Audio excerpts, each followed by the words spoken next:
আসসালামু আলাইকুম সুপ্রিয় দর্শক, দেখছেন গ্রামীণ হাট বাজার ইউটিউব চ্যানেল। আজকে মঙ্গলবার সকালে আমরা দেখব পাট বিক্রয়ের দৃশ্য।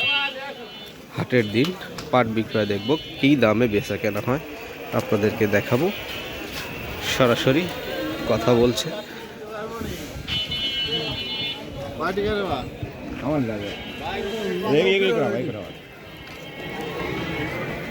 কথা হচ্ছে, বেচা কেনা হবে ইনশাআল্লাহ।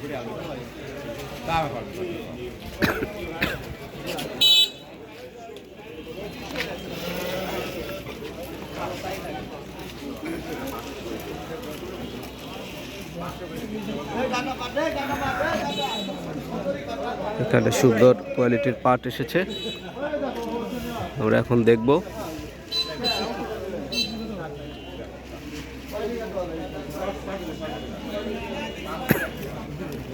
এই পাটগুলোর দামাদামি আমরা দেখা চিন্তা ভাবনা করতেছি, কিন্তু তারা হলো সেই ছোট কাটা পাট নিয়ে কথা বলছে বেশিরভাগ।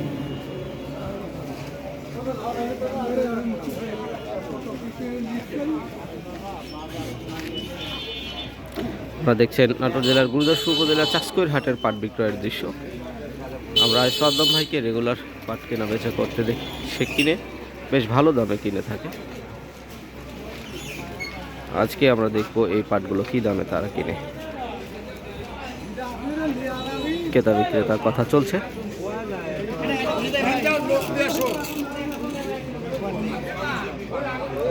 খুব অল্প সময়ের মধ্যে বেচা কেনা হয়ে যাবে, আর মঙ্গলবারে বিক্রয় হতে খুব সময় কম লাগে। একটা দুইটা পাট আসে, লোক থাকে বেশি, খুব দ্রুত বিক্রয় হয়ে যায়।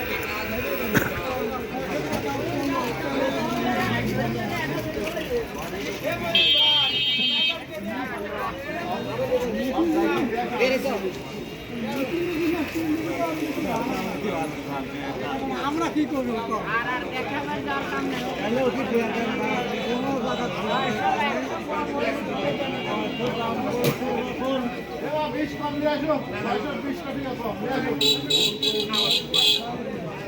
এটা কত কইলেন?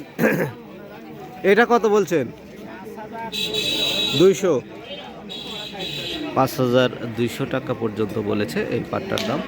দেখি বিক্রেতা রাজি হয় কিনা এবং বিক্রয় করে কিনা, আমরা অপেক্ষা করছি, দেখব।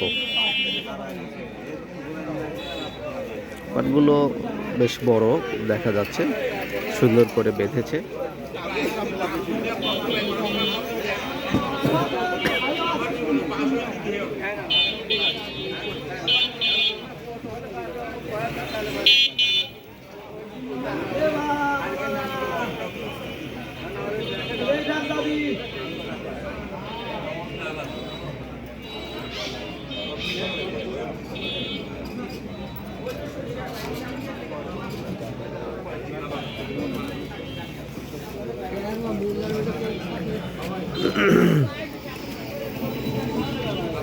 পাট এটা রপ্তানিযোগ্য ফসল। এটা রপ্তানি প্রক্রিয়া যদি সচল হয় তাহলে কিন্তু পাটের চাহিদা আরও বেড়ে যাবে। তার জন্য প্রয়োজন রপ্তানি প্রক্রিয়া সচল করা। এটা দেশের সরকারি নীতিমালার আওতাভুক্ত। সরকার যদি সিদ্ধান্ত নেয় তাহলে রপ্তানি হবে, এছাড়া কোনোভাবেই সম্ভব নয়। তবে পাটের চাহিদা কিন্তু বেশ ভালোই রয়েছে। আমরা এই ফুল সিজন যেটা দেখলাম, ভালো দাম গেল, প্রত্যেকটা হাটেই কিন্তু ভালো দামে বিক্রয় হয়েছে পাট।